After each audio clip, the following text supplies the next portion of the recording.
விமான நிலையத்திலிருந்து road show போவதற்கு அனுமதி இருந்தது. இவருக்கு அந்த அனுமதியை வழங்கி ஒரு வரலாறு படைத்த ஒரு நிகழ்வு வந்திருக்கிறது. ஏறத்தாழ பல லட்சம் பேர் அங்கே கூடி வரவேற்பு தந்தது மட்டுமல்ல, அவருடைய கேசட் வெளியீட்டு விழா என்பது உலக நாடுகளில் இயக்கத்தக்க அளவிற்கு இன்று நிகழ்ந்து கொண்டிருக்கிறது. குறிப்பாக இளைஞர்கள், பெண்கள் அத்தனை பேரும் இன்றைக்கு எதிர்கால தமிழகத்தை ஆள்வதற்கு தமிழக வெற்றி கழகத்துடைய தலைவராக இருக்கிற வெற்றி தளபதி விஜய் அவர்கள் தான் வர வேண்டும் என்ற எண்ணங்கள் இருக்கிறது. அதன் அடிப்படையில் தான் வேகமாக இந்த இயக்கம் தமிழகம் முழுவதும் இளைஞர் உள்ளங்களிலே நிறைந்திருக்கிறது.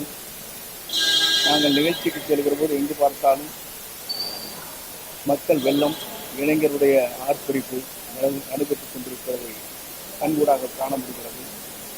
ஆகவே எதிர்காலத்தில் தமிழகத்திலே மாபெரும் வெற்றி ஈட்டுகின்ற அளவுக்கு ஒரு வரலாறு படைத்து தமிழகத்துடைய எதிர்கால தமிழக முதல்வராக வருவதற்கு இது ஏதுவாக அமைந்திருக்கிறது.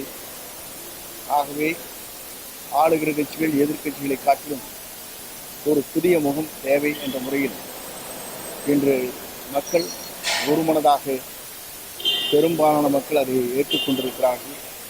அந்த அடிப்படையில் வெற்றி என்பதை எந்த சக்தியாலும் தடுக்க இயலாது. மக்கள் சக்தி அவர் உருவாக்கும்.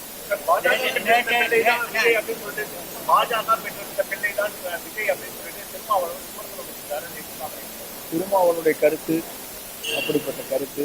நாடாளுமன்ற உறுப்பினராக இருந்தபோது வெளியே ஒரு கருத்தை சொன்னார். இலங்கைக்கு சென்ற உடனேயே ராஜபக்சா வீட்டிலே விருந்தை சாப்பிட்டார்.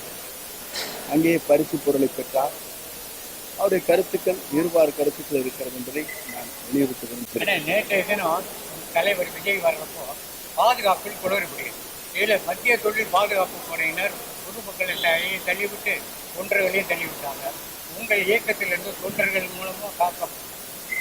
இனி அவர் வருகின்ற போது முழு பாதுகாப்பு அளிப்பதற்கு அவருடைய அனுமதி பெற்று இப்போதே தொண்டர்படை இருக்கிறது.